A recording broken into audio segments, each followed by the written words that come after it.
Lengua materna español. Segundo grado. Bloque 2. Secuencia 10. Elaborar un resumen a partir de diversas fuentes. Las citas textuales y los derechos de autor.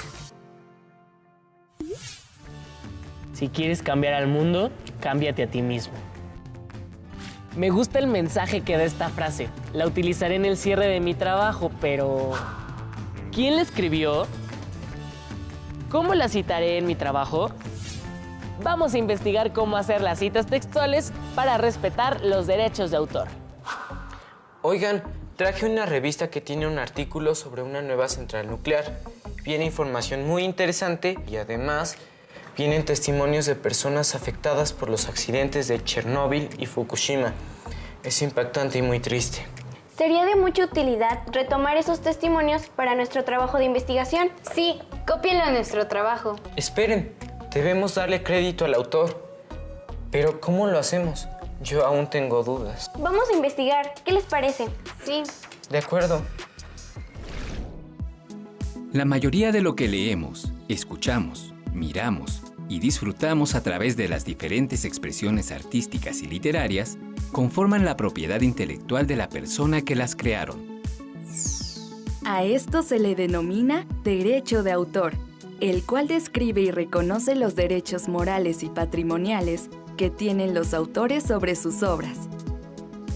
Cuando realizas una investigación y consultas en diferentes textos, es importante reconocer quién es el autor de la obra y darle crédito en tu trabajo o investigación. De lo contrario, estás incurriendo en el delito de plagio.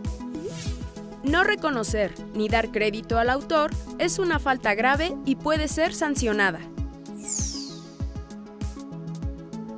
Cuando los textos se citan textualmente, se deben considerar ciertas reglas. Por ejemplo, usar comillas dobles o cursivas para distinguir entre el texto del autor y el nuestro. O citar en párrafo independiente, sin comillas y con sangría a la izquierda, cuando la cita sea larga. Y en ambos casos, anotar la referencia de donde se obtuvo la información. Entonces, si copiamos un texto de esta fuente de consulta, debemos anotar el autor y de dónde lo obtuvimos. Así es, igual con los testimonios. Es justo que se le dé crédito a los autores de cualquier obra. Si yo hubiera escrito esto y veo que alguien más lo publica sin mi reconocimiento, me molestaría mucho. Sí, sobre todo si está obteniendo beneficios al publicar algo que tú escribiste. A veces me confundo al poner referencias de libros y artículos, porque he visto varias formas de hacerlo y no sé cuál es la correcta. A mí también me pasa. Vamos a ver cómo hacerlo correctamente. Una cita es la transcripción de una idea de un autor que está parcialmente incluida en un nuevo documento, de manera textual, que debe contar con una referencia precisa de su origen dentro del cuerpo del nuevo texto. Hay diferentes tipos de citación, como APA, MLA y Chicago. En el tipo APA, por ejemplo, para citar un libro de un autor, se debe incluir apellido, coma, la inicial del primer nombre, punto, el año entre paréntesis, punto, el título del libro en cursivas, punto, la ciudad en donde se editó, coma, el país, dos puntos, y la editorial, punto.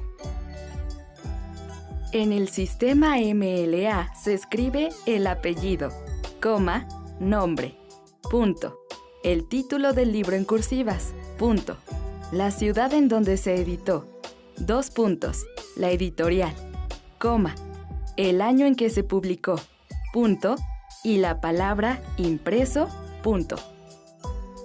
Cada tipo de citación tiene especificaciones para capítulos de libros, traducciones o cuando hay varios autores. También hay otras formas de citar, según el tipo de fuente o la forma en que se cita.